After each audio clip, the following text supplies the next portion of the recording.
And well, Jean Carroll says she feels fantastic one day after a jury found former President Donald Trump liable for battery and defamation.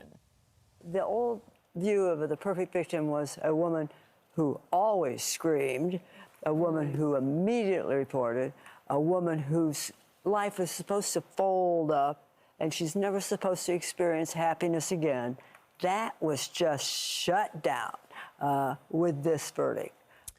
Look, there's a bit to break down here, and who better to do it than legendary US Attorney Gloria Allred, who joins us now. Appreciate your time, Gloria. Thank you so much. Well, Donald Trump in the next couple of hours will appear in a New Hampshire town hall on CNN, where no doubt he'll face some of these accusations. How do you think it all plays out?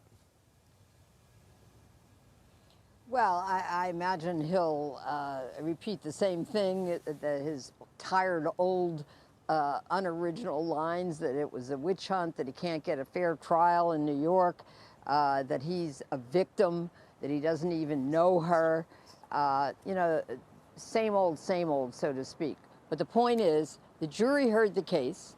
They even heard him testify because part of his deposition, which was his testimony under oath, was played for the jury. And even though he didn't show up for the trial and testify there in person, which he was not required to do because it's a civil case, the jury decided against him, and essentially she won.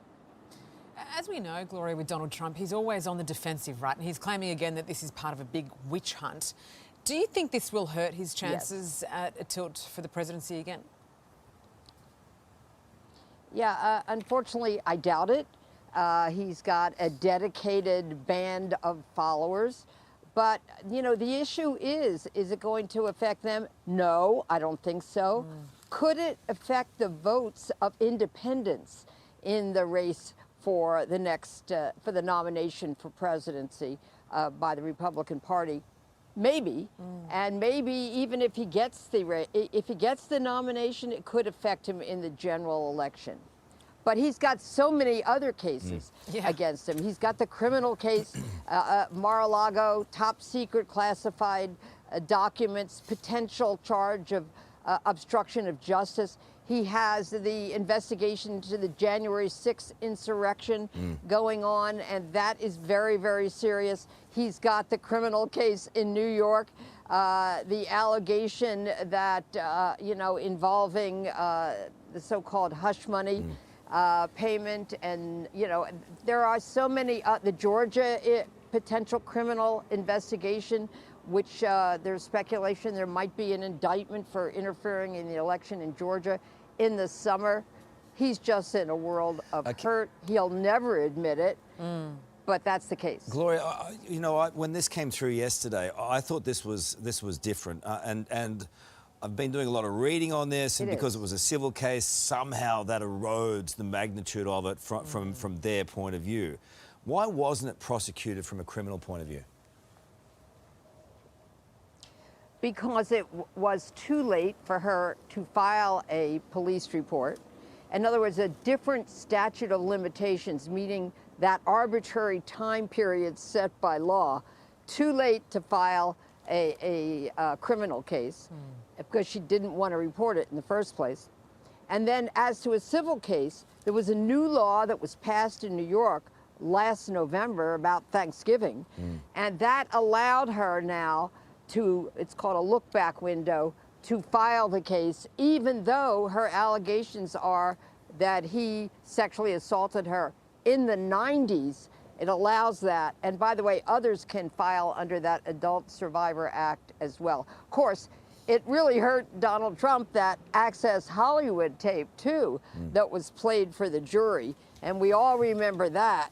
And, you know, that he thinks that because he's a star somehow that he can grab a woman by her genitals. And he admitted he was a star, and that's apparently what he thinks that stars have done and can do. The problem was that tape was around well before even he was elected as president. And so it's just, I wonder if because of the nature of this particular criminal action, or sorry, civil action, that's going to allow a window for people to argue that, given what this woman went through, I think it's pretty heinous.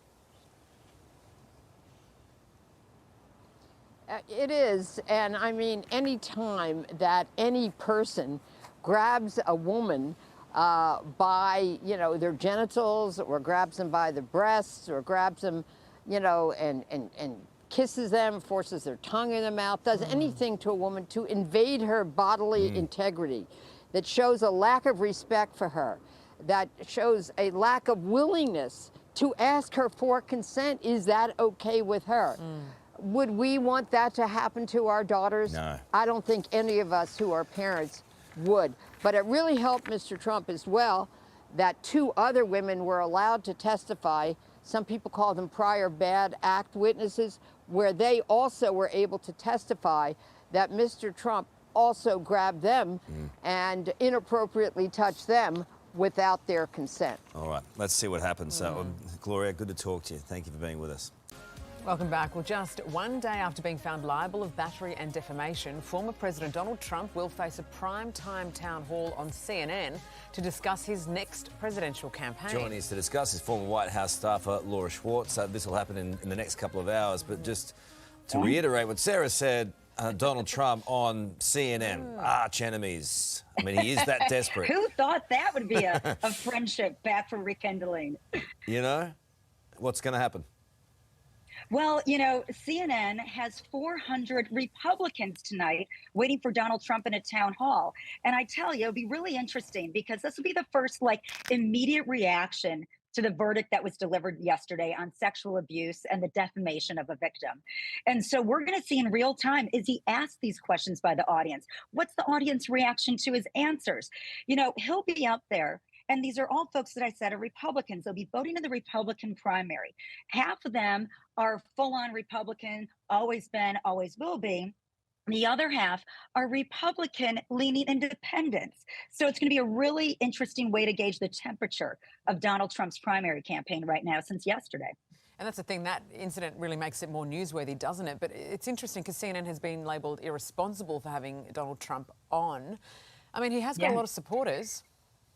He does have a lot of supporters, but it's very interesting because CNN's coming under fire because they're giving him a forum, a live forum.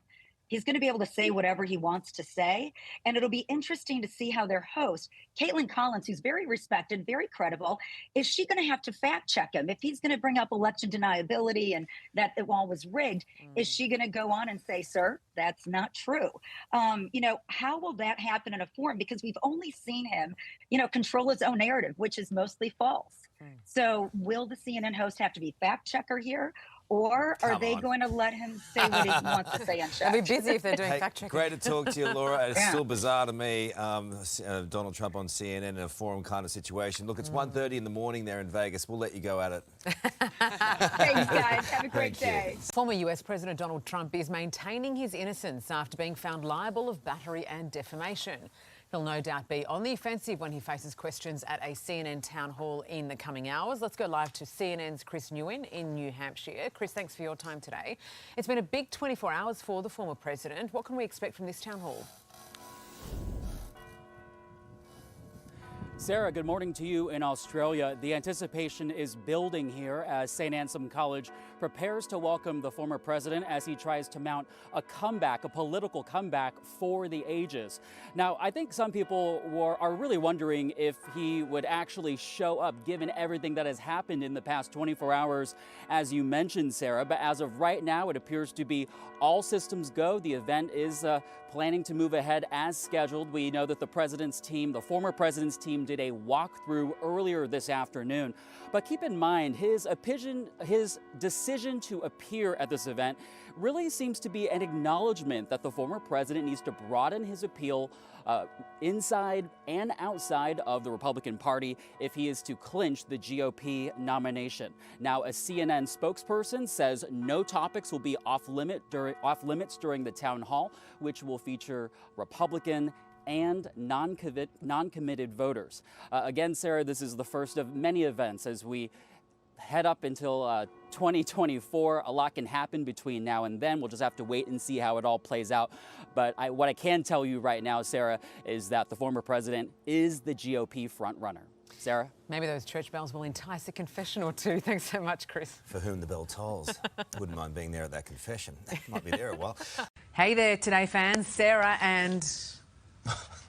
What's my name again? Oh my goodness, Carl. Hey, thanks for watching our YouTube channel, though. Subscribe now for more news, special reports, and amazing Aussie stories. And Carl misbehaving, Whoa, of course. that never happens. Always happens. What's she talking about?